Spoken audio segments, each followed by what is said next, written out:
Buenas tardes para todos. Nuestro grupo es el grupo número 5, que está conformado por Sergio Andrés Aldana, Laura Sánchez, Ana Janet Vaca, Sandra Peña y Felipe Caicedo, quien les habla. Digamos que en la actualidad es importante gestionar de manera eficiente los recursos en los servicios de salud, especialmente en aquellos que van a que tratar enfermedades de índole pulmonar, y más en un país como Colombia de bajos recursos, donde los recursos pues básicamente son limitados. No es infrecuente que veamos que en los últimos años hay una mayor incidencia de enfermedades respiratorias crónicas como el asma, el EPOC, y digamos que esto puede tener varias explicaciones. En primer lugar, la contaminación del aire, que vivamos en ciudades muy pobladas como Bogotá, Medellín, Cali, el uso de leña, que de pronto ya no es tan frecuente, el tabaquismo y las infecciones respiratorias, y pues dentro de esto tenemos que mencionar el COVID-19, que recordemos que dejó muchas secuelas a nivel pulmonar. Digamos que las enfermedades pulmonares crónicas no solamente afectan la calidad de vida, sino también aumenta el riesgo de presentar otras enfermedades crónicas de índole cardiovascular, metabólico como la diabetes, tumoral, incluso relacionados con el sueño como el SAOS. Y pues digamos que todo eso lleva a que el paciente tenga múltiples comorbilidades y que tenga un mayor riesgo de mortalidad y de costos en los servicios de salud. Es por eso que es importante hacer una adecuada gestión del riesgo de estas enfermedades pulmonares, y es crucial de esta forma para mejorar la salud y reducir la carga sobre los hospitales en nuestro sistema de salud. Por eso entonces consideramos que era necesario utilizar un sistema de clasificación de comorbilidades que nos permita optimizar tanto los tratamientos como los costos asociados en esta población. Y por eso pues digamos que escogimos el índice de comorbilidad de Charson, en el que básicamente pues proponemos, que se los van a explicar un poco más adelante, pero lo que proponemos es la adopción de este índice en un centro de diagnóstico pulmonar con el fin de mejorar la gestión clínica y económica de los pacientes, y de esta forma poder optimizar los recursos disponibles y reduciendo los costos asistenciales. Hablando ahora respecto a los fundamentos teóricos de este índice de comorbilidad de Charson, fue un método que se desarrolló en 1987 por la doctora Mary Charson y colaboradores en un hospital de New York, donde buscaban desarrollar un método pronóstico de comorbilidades, donde finalmente llegan a agrupar 19 comorbilidades, enfermedades crónicas, todas ellas, y asimismo también tomaban en cuenta la edad de los pacientes, la agrupaban en diferentes grupos de edades, dándole a cada enfermedad, según digamos ya una mortalidad que se sabía respecto a ella, un puntaje. Entonces finalmente se le hacía un puntaje total al paciente según todas las comorbilidades que tuviera, y se tenía un score total, el cual iba a predecir una mortalidad entre 1 a 10 años. Posteriormente este método fue adaptado en 1992 y 1993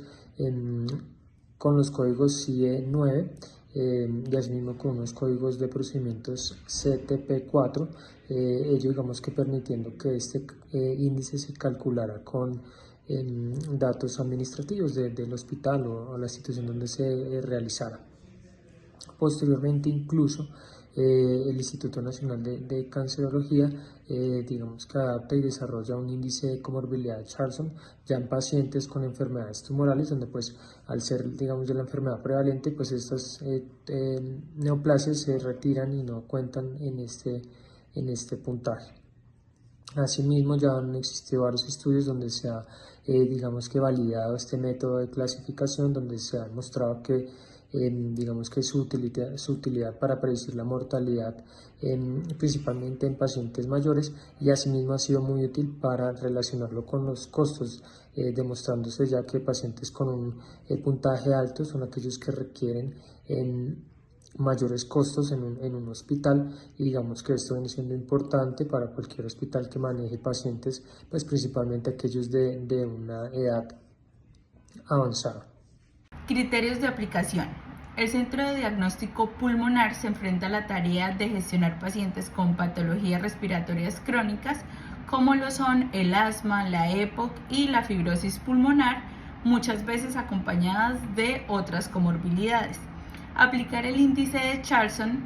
va a permitir clasificar a los pacientes según su riesgo de mortalidad y de morbilidad, lo que nos va a facilitar la planificación de tratamientos y recursos. Hay tres criterios principales, los cuales son: el primero, la identificación y clasificación de comorbilidades, que la idea es pues evaluar a cada paciente no solo por su patología pulmonar, sino también por otras enfermedades crónicas que afectan su estado de salud. La segunda es la asignación de puntajes Charson, que la idea es utilizar los puntajes para calcular la carga de comorbilidad de los pacientes y su impacto en los resultados clínicos. Y por último, tenemos la predicción del riesgo clínico y costos, que la idea es utilizar el índice para anticipar el riesgo de complicaciones y ajustar las intervenciones médicas, lo que también va a permitir predecir los costos asociados a la atención. Proceso de aplicación propuesto.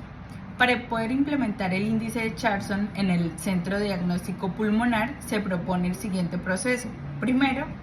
evaluación integral del paciente, es decir, los pacientes serán evaluados a su ingreso mediante una historia clínica detallada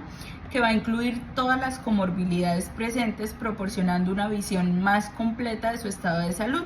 Esto requerirá pues un sistema de recolección de datos electrónicos que va a permitir registrar y evaluar las patologías adicionales de los pacientes. Segundo, la asignación de puntajes, la cual se procederá a calcular el puntaje de Charson de cada paciente en función de la gravedad de sus comorbilidades a través de un software especializado. El médico podrá asignar los puntos correspondientes de acuerdo con la condición específica de cada paciente. Bueno, continuamos con el punto 3 de los procesos de aplicación propuestos para este modelo y corresponde entonces a la segmentación de los pacientes. Según el puntaje obtenido, según el índice, los pacientes van a ser clasificados entonces en diferentes niveles de riesgo, lo que va a ayudar a planificar y priorizar aquellos con una mayor probabilidad de complicaciones o mayor necesidad de recursos. El punto 4 corresponderá entonces a la planificación de estos recursos, el cual el Centro de Diagnóstico Pulmonar podrá ajustar entonces tanto la dotación de su personal, el tiempo de atención y el uso de los insumos calculado en los diferentes niveles de riesgo obtenidos. Los pacientes con un mayor riesgo recibirán entonces un seguimiento más cercano y posiblemente más frecuente, mientras aquellos con un menor puntaje podrán ser gestionados con intervenciones menos intensivas. Se puede además realizar intervenciones específicas en los pacientes con riesgo intermedio para reducir entonces las hospitalizaciones o complicaciones secundarias a las patologías. Como quinto punto, en este proceso corresponde entonces al monitoreo y la evaluación continua. La utilización de este índice va a facilitar la personalización de los planes de tratamiento, mejorando pues la calidad de atención y los resultados en salud.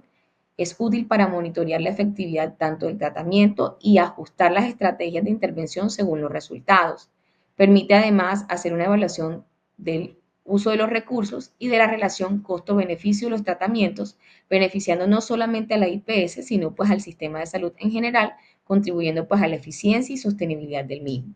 Y como última parte del proceso, vamos a hablar sobre las intervenciones preventivas en salud. Esta implementación de estas acciones van a estar orientadas a la promoción y prevención, que va a traducirse en la mejoría de los resultados pues en salud. Promover la educación sobre los factores de riesgo y las medidas preventivas a estos usuarios con patologías respiratorias, reconocer la importancia de la exposición, reducir la exposición tanto al tabaquismo, a la contaminación ambiental, serán unos determinantes en la evolución natural de la enfermedad y su desenlace final. Entonces encontramos las conclusiones de nuestra presentación en donde identificamos que el uso o la implementación del índice de comorbilidad de Charson en nuestro centro de diagnóstico pulmonar va a tener diferentes ventajas y algunos desafíos como tal. Dentro de las ventajas encontramos inicialmente la identificación de los pacientes con mayores riesgos, lo cual va a permitir una asignación eficiente de los recursos médicos y financieros. La segunda sería una mejor planificación estratégica, ya que los datos obtenidos a través del índice nos van a servir o van a ser utilizados para optimizar tanto el tratamiento como los costos asistenciales de estos pacientes. Y adicionalmente, pues hablábamos de los desafíos. Dentro del desafío más importante encontramos la necesidad de contar con un sistema adecuado de recolección de datos y adicionalmente una formación del personal para interpretar y aplicar de manera pues efectiva el índice dentro del ejercicio diario. Sin embargo, a pesar de este desafío, los resultados a largo plazo pueden traducirse en una mejora muy significativa tanto en la calidad de atención como en la sostenibilidad económica del centro.